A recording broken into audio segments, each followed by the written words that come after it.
മക്കളെ, നമ്മൾ മലയാള അക്ഷരങ്ങൾ പഠിച്ചല്ലേ? ക, ഖ, ഗ, ഖ വരെ പഠിച്ചു.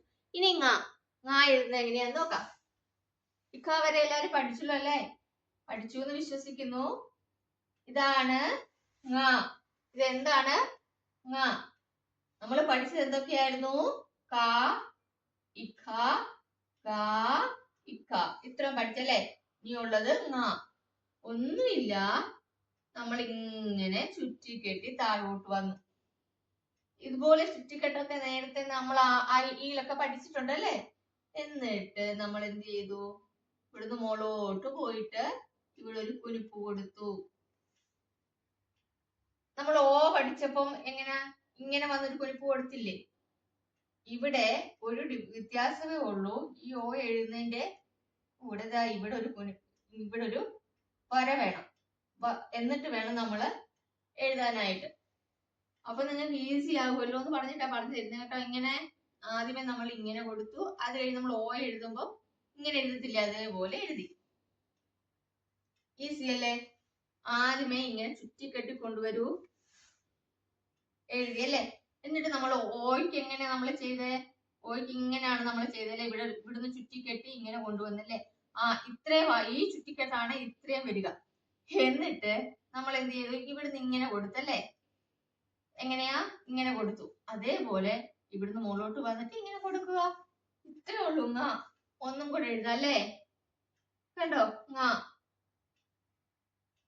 ങ. അതായത് നോക്കിക്കൊള്ളുക. ഇങ്ങനെ നമ്മൾ ചുറ്റിക്കെട്ടി കൊണ്ടുവന്ന് ഇങ്ങനെ എഴുതി ങ. എന്താണ് മക്കളെ? ങ. കണ്ടോ? ങ. അപ്പൊ നമ്മൾ എന്താ പഠിച്ചേ ഇപ്പോ? ങ. ഈസി അല്ലേ? സ്ലൈറ്റ് പെൻസിലും എടുത്തു.